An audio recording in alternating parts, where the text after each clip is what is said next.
Welcome to Ashwini TV news. వర్గంలో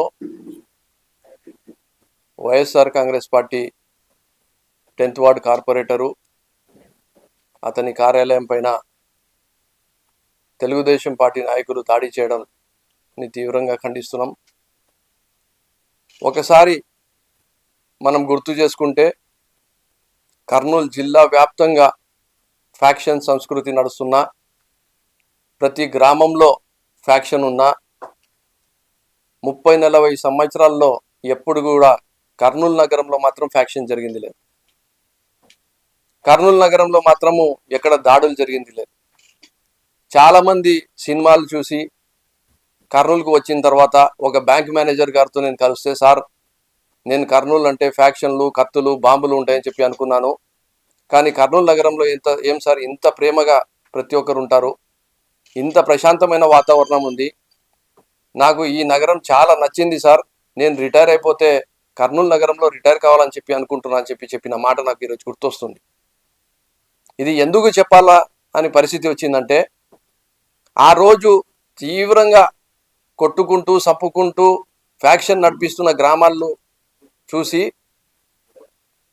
కర్నూలు వాళ్ళు మాత్రము మేము ప్రశాంతంగా కలిసిమెలిసిగా ఉంటున్నామని చెప్పి ఒక ఎగ్జాంపుల్ ఇస్తూ చాలామంది ఆ గ్రామాలు వదిలేసి వరుసకు కర్నూలుకు కూడా రావడం జరిగింది. అలాంటి కర్నూలు నగరంలో ఇలాంటి దాడులు చేస్తే, ప్రశాంతమైన వాతావరణాన్ని చెడగొడితే ఏ రాజకీయ నాయకునికి కూడా మంచి పేరు వస్తుందా అని చెప్పి నేను సూటిగా అడుగుతున్నాను. ఈరోజు మీరు చేయాల్సింది ఏమి? మీకు ప్రజలు ఎందుకు అధికారం ఇచ్చినారు? మీరు సూపర్ 6 ఇంప్లిమెంట్ చేస్తా అన్నారు, మీరు సూపర్ 6 ఇంప్లిమెంట్ చేయండి. మీరు స్మార్ట్ మీటర్లని బిగించొద్దండి, పగలగొట్టండి అని చెప్పి నారా లోకేష్ గారు చెప్పారు, కానీ ఈరోజు స్మార్ట్ మీటర్లు బిగిస్తున్నారు, ఎలక్ట్రిసిటీ ఛార్జీలు పెంచుతున్నారు. ఈరోజు మీరు రోడ్ వైడనింగ్లు చేస్తామన్నారు, చేయడం లేదు. ఉన్న పార్కులు చెడిపోతున్నాయి. కొండారెడ్డి బుర్జి దగ్గర పార్కు చూస్తే అధ్వానమైన పరిస్థితిలో వచ్చింది. ఈరోజు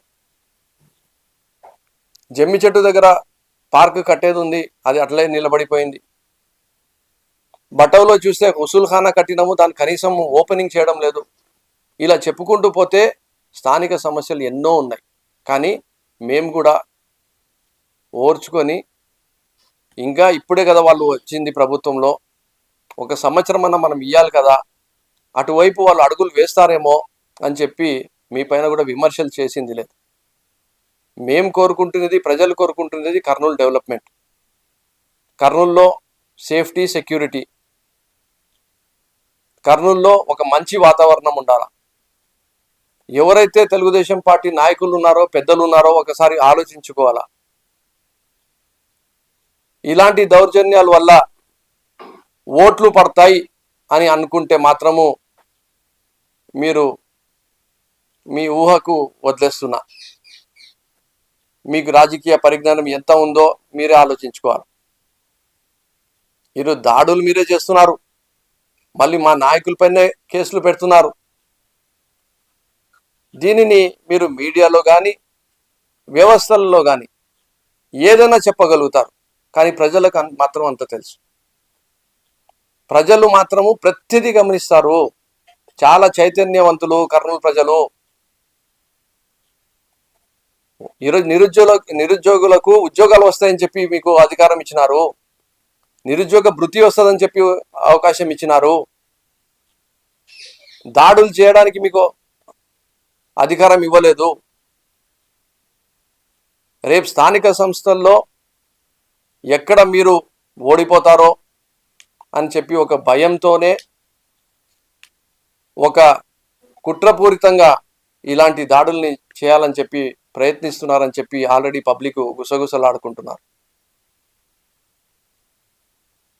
ఎందుకంటే మీరు ప్రజా జీవితంలో మీకు అధికారం వచ్చినప్పుడు చాలా అణిగి మణిగి ప్రతి ఒక్కరికి సేవ చేసే భావంతో ముందుకు పోవాలి, కానీ అణచివేయాలని చెప్పి ధోరణితో పోతే కర్నూలు ప్రజలు ఖచ్చితంగా దానికి తిప్పి కొడతారని చెప్పి మీకు తెలియజేసుకుంటున్నాం. వైఎస్ఆర్ కాంగ్రెస్ పార్టీ హయాంలో 5 సంవత్సరాల్లో ఇలాంటి సంఘటన ఎక్కడ జరగలేదు. ప్రతి ఒక్కరికి అవైలబుల్గా ఉన్నాం.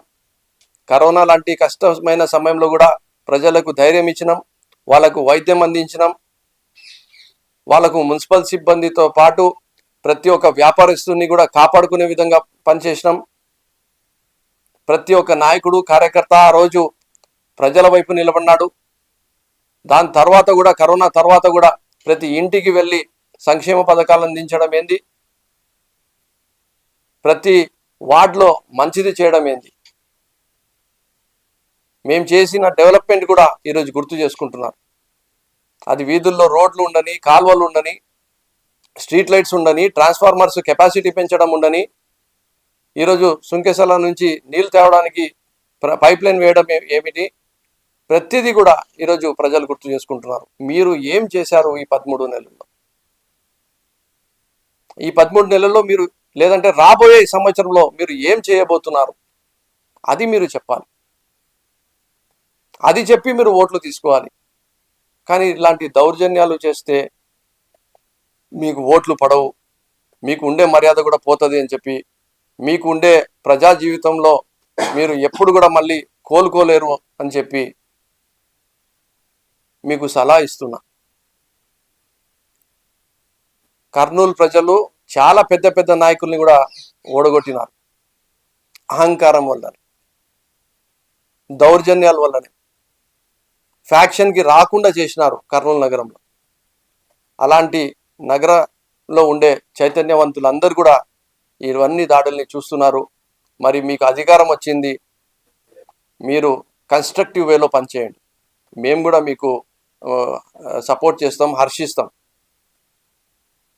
రాజకీయాల్ని పక్కన పెట్టి కూడా మీరు మంచిది చేస్తే ఇది మీరు మంచిది చేసినారని కూడా చెప్తాం. మేము మంచిది చేసినాం, మరి మీరు చెప్పండి మేము మంచిది చేసినాం అని చెప్పి.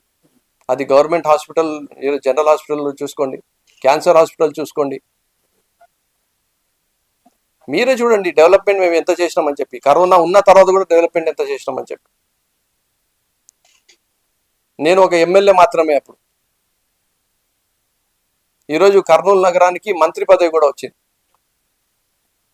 మరి మంత్రి గారి పైన ఎంతో ఆశలు పెట్టుకున్నారు.